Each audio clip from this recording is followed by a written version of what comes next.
pernah nggak kalian susah banget maafin orang? Kalau bisa nih orang hilang aja dari muka bumi ini. Nusuk kita dari belakang itu membuat kita sakit hati banget. Kalau kalian pernah ngalamin itu, kalian harus nonton ini. Lifetime experience yang dan ini ngubah hidup aku banget. So, don't go anywhere.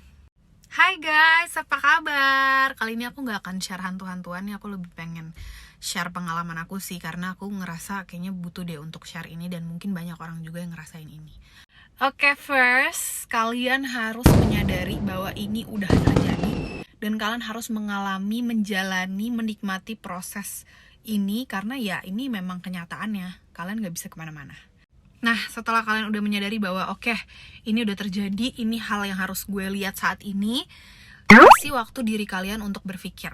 Gak apa-apa kalau kalian mau ngeblok, pasti adalah orang-orang yang kayak gitu, mau ngeblok nomornya, mau unfollow Instagramnya, gak mau lihat orang itu dulu, selama kalian tidak melakukan kekerasan ya. Kalau tenang aja, kalian gak baperan, kalian gak lebay. Dan kalaupun ada orang yang bilang lo lebay banget sih kayak gitu doang, lo baper terus lo unfollow orang, bodo amat, karena lo gak ngerasain apa yang gue rasain. Lakuin apa yang buat hati kalian tenang dulu gitu. Kenapa kalian butuh ngasih waktu diri kalian untuk ibaratnya grieving? Karena kalian manusia dan kalian harus ngerasain itu. Gak bisa kalian kayak lari dari masalah, gak mungkin ya. Karena selari-larinya tuh aku yakin banget pasti di dalam hati atau dalam pikiran kalian tuh ada kepikiran sedikit, kok dia begini ya, kok begini ya gitu, pasti ada pertanyaan kayak gitu. Orang beda-beda, ada yang butuh waktu 1 hari cukup, ada yang butuh waktu 1 minggu, 1 bulan, gak apa-apa gitu. Tapi ingat, dikasih waktu. Jangan juga kalian tiba-tiba 5 tahun kalian grieving kayak gitu, itu malah merugikan diri sendiri. Ingat ya, ini diri kita, ini hidup kita, jangan sampai kita hancur karena satu kejadian. Nah, kalau kalian udah ngasih waktu diri kalian untuk grieving, dan aku percaya sih selama proses itu pasti kalian banyak berpikir juga. Kalau pengalaman aku waktu itu, aku ngerasain itu di hari Minggu, dan aku harus ke gereja di hari itu kan. Dan aku bersyukur banget aku gereja hari itu, karena mungkin kalau aku gak gereja, aku butuh waktu yang lebih lama untuk memproses semuanya. Jadi ada satu kalimat pada saat aku ibadah, itu buat aku powerful, dan kayaknya ini bisa diaplikasiin ke semua orang juga. Kalimatnya gini, pendeta aku tuh ngomong gini, kita sebagai orang Kristen itu, kita bertanggung jawab terhadap perilaku kita ke Tuhan. Kita gak bertanggung jawab terhadap perilaku orang. Jadi mau orang itu jahat, orang itu sadis, mau ngapain, kayak itu tanggung jawab dia, dan apa yang dilakukan ke Tuhan, bukan tanggung jawab kita.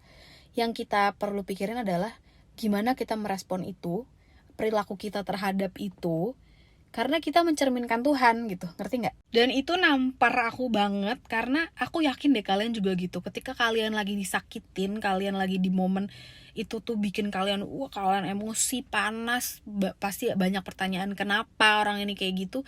Kalian akan ngerasa menjadi orang yang paling tersakiti, dan kalian berhak untuk marah. Pasti kalian akan ngerasa kayak gitu. Aku pun kayak gitu. Aku pada saat itu yang aku lakukan adalah aku remove semua sosial media orang tersebut, karena aku gak mau tahu hidupnya juga. Dan aku ngerasa di otak aku kayak, dia pantes nih, dia pasti dia harus begini, dia harus begitu gitu. Tapi ketika aku dengar kalimat itu, aku langsung ngerasa enggak ya, kayaknya gue bukan orang yang sejahat itu juga gitu. Gue kalaupun apa yang gue pikirin terjadi ke dia juga, kayak gue sedih deh gitu. Itu cuma karena gue emosi aja. Akhirnya di situ aku langsung minta maaf sama Tuhan, dan tapi bukan berarti kesannya aku selesai hilang. Dari situ aku kan pulang nih ke rumah, sedih dong. Ini tuh masih kayak kaget, masih posisinya tuh shock gitu, kaget, sedih, sampai aku ngerasa aku memang punya gini, kalian pun juga harus punya alarm dalam diri kalian untuk kapan gue harus menyelesaikan apa yang gue rasakan saat ini gitu. Susah, tapi kalian harus punya itu, karena jangan sampai nih kalian larut dalam itu. Nah, itulah yang terjadi di aku. Akhirnya malam-malam aku berdoa, tapi mau berdoa aja tuh kayak nggak tahu mau ngomong apa gitu, saking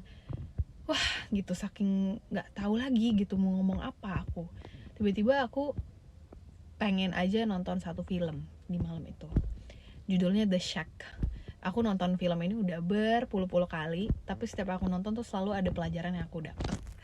Jadi di situ ada satu kalimat yang ngomong kayak gini, lo harus maafin dia jahat, tapi bukan tugas lo untuk menghukum dia.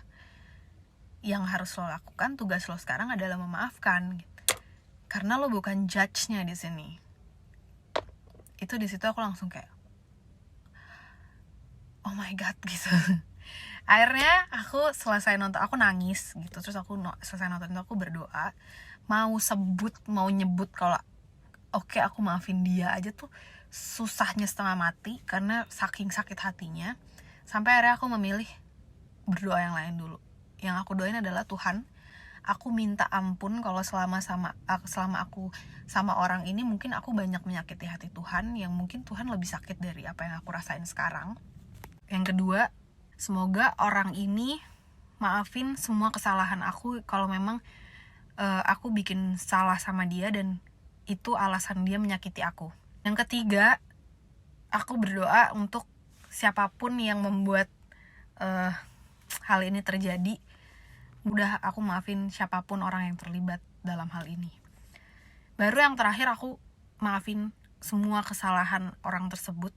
Tapi itu susah banget, aku bener-bener apa ya, kalau lagi ngomong kayak gini aja gue kadang-kadang masih aduh gila, berat ya ternyata pada saat itu. Ya aku pokoknya udah aku maafin dia apapun yang dilakukan, dan itu aku ulang-ulang sampai 20 kali kayaknya aku ngomong aku maafin dia, aku maafin dia, aku maafin dia di film The Shack itu. Dan Tuhan di situ kayak ngomong, iya memang susah awal ya, kalau lo mau gampang mungkin lo harus ngelakuin itu ribuan kali aja susah kalau urusannya sama hati ya, kalau kita udah sakit hati gitu. Jadi itulah yang aku lakuin, dan ternyata setelah aku berdoa dan aku mengampuni, aku memaafkan, aku damai banget gitu, ngerasanya tuh damai banget. Aku ngelihat atau nginget kejadian yang terjadi yang bikin aku sakit hati, aku ya udah gitu, aku biasa aja. Cuman tidak berhenti di situ, karena pasti ketika kalian udah ngerasa kalian udah memaafkan, kalian udah mengampuni, kalian udah damai, akan ada banyak fakta-fakta yang muncul lagi gitu. Tapi mungkin nggak semua orang kayak gitu, tapi mungkin beberapa dari kalian ada yang ngerasain itu. Itulah yang terjadi di aku. Aku juga sempat nanya sih sama orang tua aku ya, kenapa ya aku tuh udah maafin, aku udah nggak sama sekali mengingat-ingat apapun, tapi kok kayak ini muncul terus gitu. Tuhan tuh pengen ngasih tau apa ya ke aku gitu.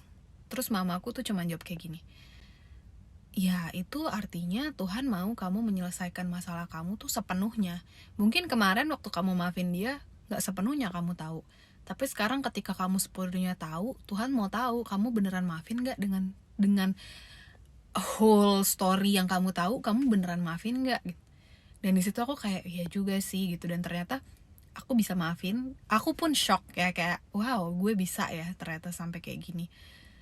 Dan ternyata hidup aku happy banget sampai sekarang. Aku maafin, dan aku selalu berdoa untuk siapapun orang yang menyakiti aku tuh juga happy, nggak lagi mikirin hal-hal yang buruk lah. Udah, dia biar happy dengan jalannya, aku pun happy dengan jalan aku.